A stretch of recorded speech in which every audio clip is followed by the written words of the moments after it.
Recently in church, we read the story of the sisters Mary and Martha in the Gospel of Luke. In the story, Mary sits at Jesus' feet, soaking up his presence and teaching, while Martha serves Jesus and his companions in a great flurry of necessary activity. In 2 continuing education events in July, I experienced both kinds of attentiveness to Jesus. My agenda was a 4-day silent retreat south of Louisville, Kentucky, and a conference of church administrators in Omaha, Nebraska. My retreat was at Gethsemani Abbey of Our Lady of Gethsemani, founded in 1846 by the Order of Trappist Cistercians.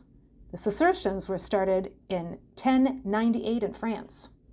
They are noted for prayer, labor, and silence. Monks live under the rule of Saint Benedict from the 6th century, where community and prayer are united in daily living. The monastery has a ministry to guests since its founding. Saint Benedict taught that guests represent Christ, and so the care and welcome expressed to the visitor is care expressed to Christ. Guests stay for 4 days at a time, sleep in simple rooms, and dine in a communal dining room, all in silence. The chapel is straight ahead in this photo. The monks pray 7 times a day, beginning at 3:15 in the morning and concluding at 7:30 p.m. every day. They sing through the 150 Psalms of the Bible, as well as other spiritual songs, and they read scriptures. There is a daily Mass at 5:45 a.m. I prayed Compline with them, but skipped the rest to pray on my own.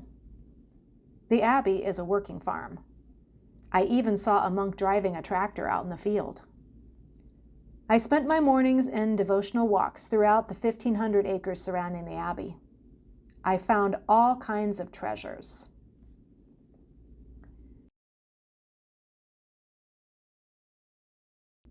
Thomas Merton, famous spiritual writer of the 7-Story Mountain, and over 50 other books, lived at Gethsemani Abbey. His grave is visited by multiple pilgrims every week. I chose to read The 6 Types of Working Genius by Patrick Lencioni. The book outlines 6 stages of work in a group, beginning with questions and ideas, moving through stages of development and sharing, and finally, getting the work across the finish line. The premise is that every person has 2 favored stages of work where they are naturally gifted, called geniuses, 2 where they are competent, and 2 where they may function but derive little pleasure or lose energy.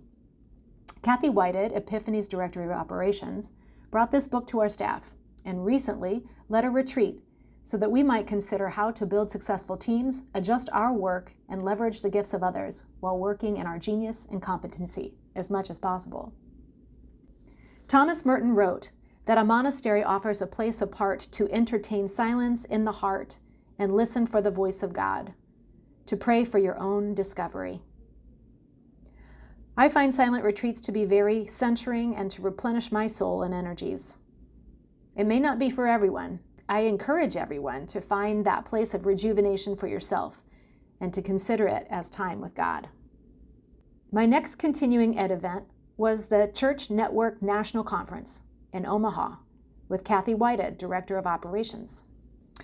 We heard presenters in areas of nonprofit law, accounting, taxes, church governance and organization, and various ministry tools such as software and AI solutions. Some 300 church professionals in attendance from all denominations and all over the country, even Alaska, were present. These people are definitely Marthas. They know how to make church run. This is the group that Kathy has been taking online classes for credentialing and church administration with an expertise in HR. Kathy and I will have lots to share over the upcoming council meetings and staff meetings, including succession planning, developing a governance policy manual, church statistics, and current religious landscape. The conference was a great bridge to our future as outlined in the strategic plan to grow in faith, build thriving community, and transform lives. This, by the way, is the bridge between Omaha, Nebraska, and Council Bluffs, Iowa.